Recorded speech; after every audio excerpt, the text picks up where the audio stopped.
L'apôtre Paul a donné une grande quantité d'enseignements aux croyants d'Éphèse. Il leur a dit: je n'ai rien négligé pour vous faire connaître tout le dessein de Dieu. Acte 20, 27. Il a passé plusieurs années avec eux. Il leur a fait part de toute la lumière qu'il possédait. Ils étaient donc des chrétiens qui avaient reçu beaucoup d'instructions.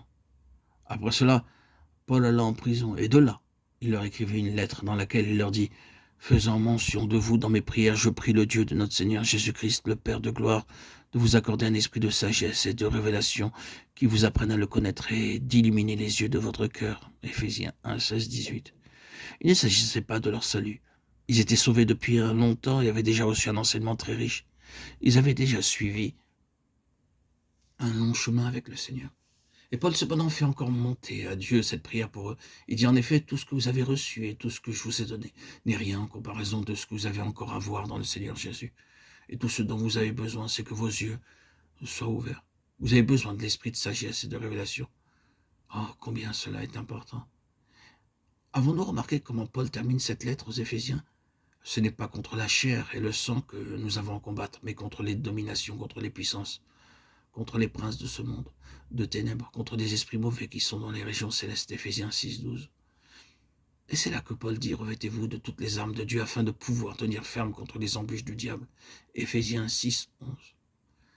Les embûches du diable consistent parmi d'autres choses à nous empêcher d'avoir plus de lumière, à nous dérober de la lumière que nous avons, à tout employer pour nous dérober de la lumière que nous avons, à introduire quelque chose qui aveugle nos yeux, à les détourner du Seigneur Jésus pour les fixer sur autre chose, peut-être sur nous-mêmes ou sur un intérêt terrestre. Dès que cela nous arrivera, nous serons de nouveau en esclavage et des prisonniers impuissants. Les puissances mauvaises sont les princes de ce monde de ténèbres. Éphésiens 6, 12. Cette question d'illumination spirituelle signifie une grande lutte.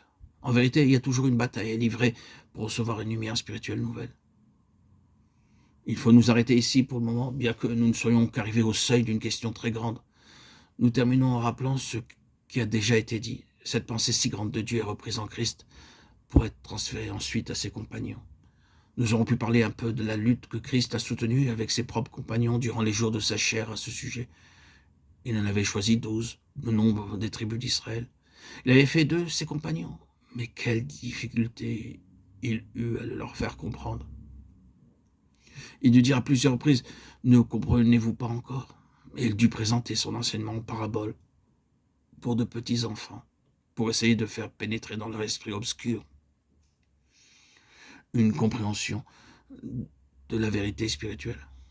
Le semeur sortit pour semer. Nous voyons l'image. Mais c'est là une image pour de petits enfants, n'est-ce pas? Et il leur dit toutes les autres paraboles. Lorsqu'il les eut toutes terminées, il dut dire aux disciples qu'il était nécessaire de leur parler dans ces termes parce qu'ils n'avaient pas d'intelligence. Tout au long du chemin, il avait à lutter contre leurs pensées obscures et il tournait leurs yeux vers un jour où ils comprendraient. Cependant, comme il savait que ce jour devait arriver, il ne les abandonna pas. En ce jour-là, vous ne poserez plus de questions. Quand lui, l'esprit de vérité sera venu, il vous conduira dans toute la vérité.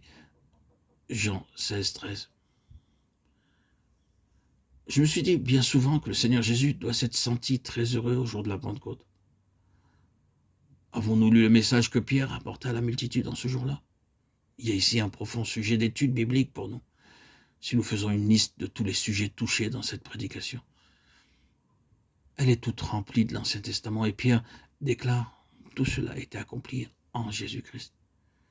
C'est à cela que Jésus avait travaillé durant ces 3 années et demie, pour les amener à le comprendre. Et au jour de la Pentecôte, lorsque le Saint-Esprit fut descendu sur eux, la Bible leur fut toute grande ouverte. Ils virent tout et furent libérés par la vérité et la lumière. Je crois que Jésus doit avoir pensé: c'est pour cela que j'ai vécu et souffert. Ces hommes voient enfin, ils sont désormais mes compagnons. Les compagnons de Jésus sont ceux qui voient comme il voit, lui. Combien cela est vrai de toute communion. Il ne peut réellement pas y avoir de réelle communion entre deux personnes si elles n'ont pas la même vision. Elles peuvent désirer rester unies, mais combien cela est difficile. Lorsque l'une n'a pas vu ce que l'autre a vu, l'on peut s'accorder jusqu'à un certain point, mais il sera impossible d'avancer ensemble. Les Écritures disent: 2 hommes marchent-ils de concert s'ils ne sont pas entendus d'avance? Amos 3, 3. S'ils ne se sont pas entendus d'avance, ils ne peuvent pas marcher ensemble selon la même vision. Il leur faut une seule et même vision, une vision correspondant à l'un comme à l'autre. C'est cela la réelle communion. Elle repose sur une compréhension mutuelle. Et je pense qu'il y a peu de choses que Jésus demande et désire autant que d'avoir des hommes qui le comprennent. C'est là ce que Dieu a toujours désiré. Et cette pensée est reprise par son Fils pour être confiée aux compagnons du Fils. L'apôtre Jean dit, si nous marchons dans la lumière comme il est lui-même dans la lumière, nous sommes en communion les uns avec les autres. 1 Jean 1,7. La communion avec le Seigneur et les uns avec les autres ne peut être que si nous marchons dans la lumière. Je pense pouvoir dire que nous avons reçu, du moins en parole, beaucoup de lumière. Frères et sœurs en Christ, mes bien-aimés, mes chers amis, auditeurs, auditrices, tout ce que nous pouvons dire, c'est marchons dans la lumière et nous serons libres.